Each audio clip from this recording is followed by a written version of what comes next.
Stock future जो इस वक्त बहुत स्ट्रॉन्ग करता हुआ, माफ़ कीजिएगा, जो कि स्ट्रॉन्ग करता हुआ और 555 पे डी हाई की डिरेक्टरी में है।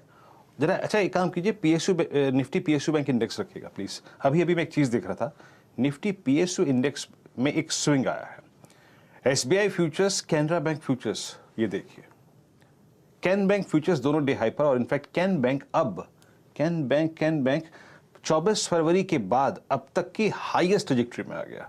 तो पीएसयू बैंक्स एक स्विंग जनरेट करते हुए, राजेश पालवे जी, आपका कन्विक्शन ट्रेड क्या रहेगा? गुड आफ्टरनून वीरेन जी, गुड आफ्टरनून एवरीवन। सो कन्विक्शन ट्रेड रहेगा अडानी पोर्ट्स पे। अडानी पोर्ट्स में करेक्शन के बाद हमने देखा कि लास्ट 2-3 सेशन से स्टॉक में एक अच्छी बाइंग इंटरेस्ट यहाँ पे 800 के लेवल के आसपास बनते हुए दिख रहा है, और जिस तरीके से आज स्टॉक में एक स्ट्रेंथ यहाँ पे बनते हुए दिख रही है। अडानी इंटरप्राइज का भी अभी जिक्र हुआ, तो अडानी पोर्ट में हमें लगता है कि एक अच्छा मोमेंटम यहाँ से बनते हुए दिख सकता है। अडानी पोर्ट फ्यूचर के टारगेट हम एक्सपेक्ट कर रहे हैं आना चाहिए करीब 830 832 तक के। स्टॉप लॉस रखेंगे हम करीब 812 के आसपास। तो अडानी पोर्ट फ्यूचर बाय करने की सलाह। जी हाँ, अदानी पोर्ट्स फ्यूचर बाय करने की राय है आपके लिए, और 816 पर, और मैं आपको फिर बता रहा हूँ, फिर अलर्ट कर रहा हूँ, इट्स पीएसयू बैंक्स जो कि थ्रस्ट जनरेट कर रहे हैं। 260 पर कैनरा बैंक आ गया, एसबीआई एट डे हाई, और look at bank Nifty now 40,020। 1056 से लेके अब तक लगभग 210 तक, याद रखिएगा 220 तक। इनफैक्ट यही वो ट्रेजेक्ट्री है जो कि ट्रेवल कर रही है। वो मेरे वर्ड्स एक्सपायरी डेट स्विंग, उस पर नजर रखिएगा। सारे सर्कमस्टेंसेस उसके जो हो सकते हैं वो पूरे हो रहे हैं। राजेश अग्रवाल साहब, R3 फॉर द डे, बताइए आप कैसे अप्रोच कर रहे हैं मार्केट्स को, और सर आपका कन्विक्शन कॉल 2 बजे का क्या रहेगा? नमस्कार वीरू जी, आशीष जी, बाकी भी पैनल में जितने मित्रगण हैं सबको नमस्कार।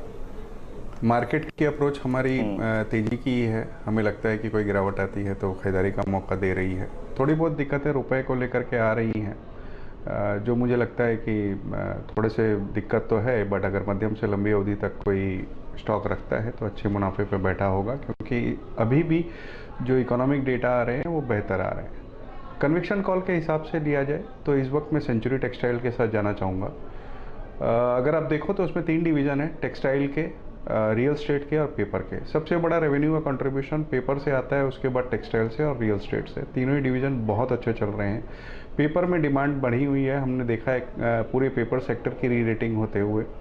पेपर में इनका जो एक्सपेंशन था वो पूरा हो चुका है और वहाँ से अच्छे रियलाइजेशन आ रहे हैं। टेक्सटाइल में भी बहुत बेहतर हालात हैं, और सबसे अच्छी बात जो उनके सब्सिडियरी है बिरला स्टेट्स, वहाँ से आ रही है। वहाँ पे 5 प्रोजेक्ट इनके ऑलरेडी ऑन गोइंग है, आपके एनसीआर, बैंगलोर और मुंबई मिला के। पिछले दिन उन्होंने बैंगलोर में एक नई लैंड पार्सल खरीदी है, और वहाँ से हमें बड़ी उम्मीद है कि वहाँ से बहुत अच्छी वैल्यूएशन निकल कर आएगी।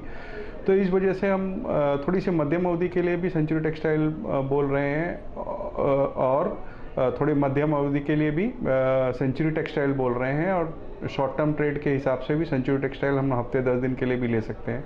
छोटी अवधि में हमें समझता हूँ इससे 50-60 रुपये की बढ़त हो सकती है, बट मैं यही कहूँगा कि मध्यम अवधि के लिए इसे टारगेट करें और अक्यूमुलेट करें स्टॉक को। सेंचुरी